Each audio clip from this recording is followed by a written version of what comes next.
word in your spirit? What if one of the things we added was just reading this song every day of the season until we fully understood what it meant to be covered by God, to have refuge in God? What if you memorized this text?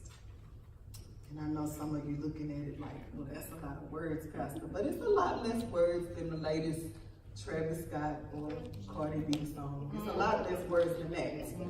It's a lot less words than what you will say when you give somebody a play-by-play of Basketball Wives. It's a lot less words than the play-by-play of the basketball game or this. What is this new minor league football? Why we gotta have football in spring too?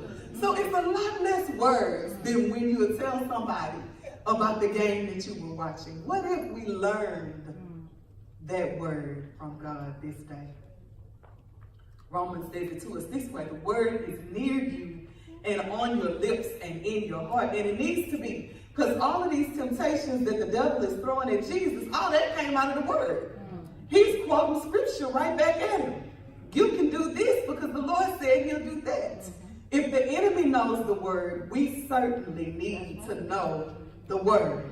It must be on our lips and in our hearts. That text for today is a throwback to Deuteronomy that's reminding us that the Jewish people were committed to every day saying the Shema. Every day, morning and night, I will love the Lord my God with all my heart, all my mind, all my soul, all my strength. Church, what are we saying every morning and every night? I'm tired. I'm busy. I don't feel like it. I'm struggling. What are we saying every morning, every evening? Are we saying that I'm growing? I'm being kept by God? I'm able because God is able? Our daily practice this church determine how we will be able to respond when we are tempted. What daily habits prepare us and serve us in the time of trial? Because you can trust, as children of God, we will be tested. There will be a time of trial. The word is saying that it was the Spirit that drove Jesus into the wilderness, into this testing, if you will. It was the Spirit that placed him there between baptism and boldly living the vows. Between submission and service came this time of preparation. Are we praying about what God is preparing us to do? Search us, oh God. Know our hearts. Test us. And if there's any way that is offensive, Lord God, cast that out. That's how the psalmist prayed about it. Church, can you imagine that God is offended when we try to be our own God? When we try to do everything ourselves? That's offensive to God. I won't dig in our business no more, though. We'll just walk through Christ's temptations. Amen. As a way to hear our own temptations. Quickly, first up, the bread. You do know that we hunger for things that sometimes still leave us hungry. You do know that some hungers can only be satisfied by God. And Lord knows we try to fill up. We shop, we still empty. We use drugs, or we use food or sex like a drug, and we're still spiritually starved. What if we allow the God who prepares the table before us in the presence of our enemies to satisfy our hunger? What if? Church, sometimes you know that we're tempted to worship things other than our God. The enemy tempts Jesus with glory, power, prestige, exaltation, however you want to name that. And he says the only little thing you have to do is worship me.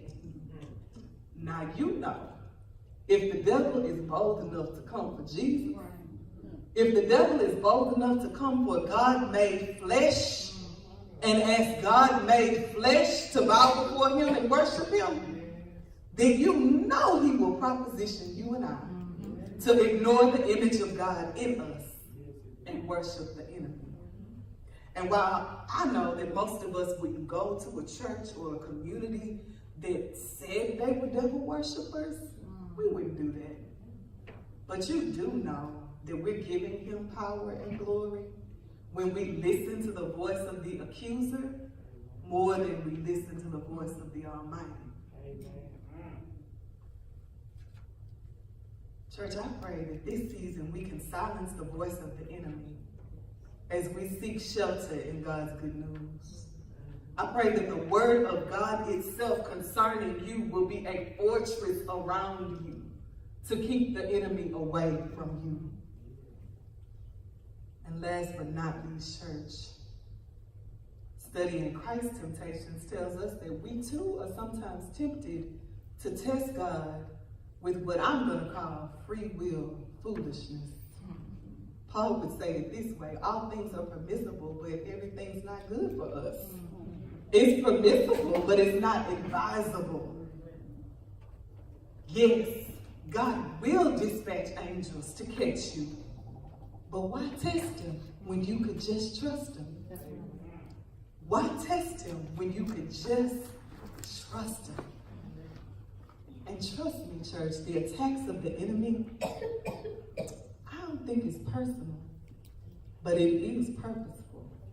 It is because he is coming for our purpose, our identity in Christ. You notice, he said to Jesus, if you really are the Son of God. So he's questioning his sonship, his divinity, which then questions his purpose.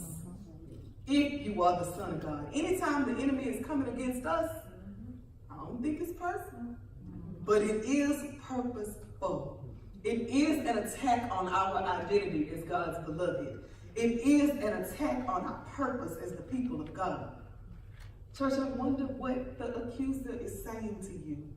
What are the questions? What are the challenges? What are the put downs, the critiques that Satan is distracting us with?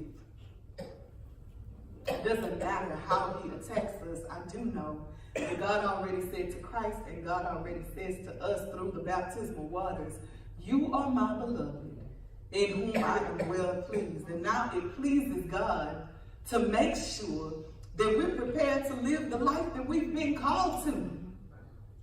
In this season of preparation, I don't know what God is testing, what desires, what hungers. But I do know that the tests prepare us for what's next. I believe Christ was tempted because Satan's eyes were already on the cross and he could see salvation coming. I believe Christ was able to endure because his eyes were already on the cross and he could see salvation coming. Likewise, some of us are being tested because, as the songwriter says, the enemy has literally peeked into your future and he sees what God is about to bring you into. I think some of us are tested because the enemy has seen into our future and sees that you are finally on the block of your breakthrough. The enemy has looked into the future and sees us loving the Lord our God with all our heart and all our mind and all our soul and all our strength, and loving our neighbor as ourselves. You got to know that sometimes Satan's eyesight is better than ours. Because we can't see what God is doing. We sometimes let our hunger hurry us. We let our desperate need for safety drive us to the wrong type of shelter. I've shared this poem with you before, but it is my favorite about understanding these temptations. We can't be hurried by our hunger. The poet says, the belly rarely understands patience or being perfected by God. So the belly rushes to satisfy its hungers. Dragging its feet destructively through God's harvest, the belly ignores God's will so that it might enjoy its fill. And yet the belly rarely understands fullness, abundance of blessings, fullness of joy, grace upon grace. It knows not these satisfactions because the belly constantly craves. The belly will betray you.